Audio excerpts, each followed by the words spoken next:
राजस्थान में रीको भर्ती, बिजली विभाग भर्ती, ये सरकारी नौकरी नहीं है। ज्यादातर बच्चों के कमेंट आ रहे हैं, सर सभी बोल रहे हैं सर ये सरकारी नौकरी नहीं है, आप इनके वीडियो क्यों बना रहे हो, इनकी तैयारी क्यों करें जब ये सरकारी नौकरी ही नहीं है, इनमें तो कभी भी हटाया जा सकता है।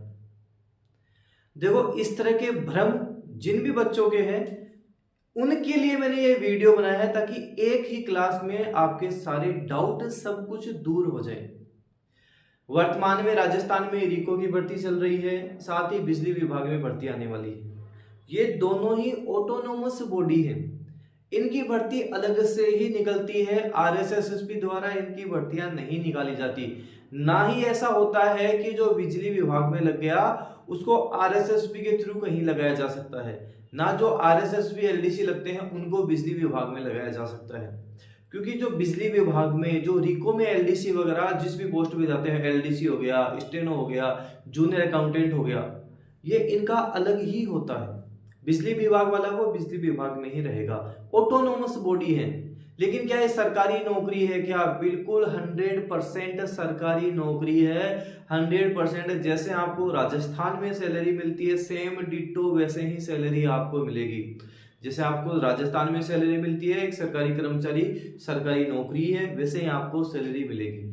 लेकिन ये एक ऑटोनोमस बॉडी रहती है, अलग से उपक्रम है, अलग से काम करते हैं। चाहे रीको की बात कर लो, चाहे बिजली विभाग की बात कर लो, इनके प्रमोशन भी इसी तरह से प्रमोशन होते हैं जैसे अपने राजस्थान में प्रमोशन होते हैं। तो जो बच्चे सोच रहे हैं ये जो भर्ती है ये वैकेंसी सरकारी नहीं है तो सरकारी है, देखो थोड़ा सा फर्क है। इसमें क्या रह जाता है, जैसे मान लो आप बिजली विभाग में ऊर्जा विभाग की जो वैकेंसी आएगी उसमें आप लग गए। अब इस वैकेंसी में जहां जहां पोस्टें होंगी, जहां जहां आपको ये होंगी, वहां वहां आपको लगाया जाएगा। लेकिन इसमें एक चीज होती है कि मान लो आप 5 साल 6 साल हो गए, एलडीसी बन गए। अब उसके बाद में आपके राजस्थान में किसी 3600 ग्रेड पे की जॉब पे सिलेक्शन हो गया, आप वो जॉब छोड़कर इस वाली जॉब में आते हो, तो आपको पे प्रोटेक्शन नहीं मिलेगा। मतलब आपकी ये जो सर्विस है ये ऐड नहीं होगी, जुड़ेगी नहीं।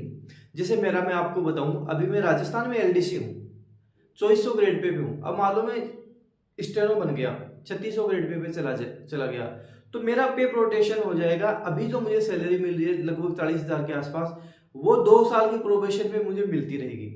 2 साल के प्रोबेशन में मुझे फिक्स 40,000 रुपये मिलते रहेंगे, और 2 साल बाद जो स्टेनो की सैलरी है लगभग 60,000 रुपये वो मिल जाएगी।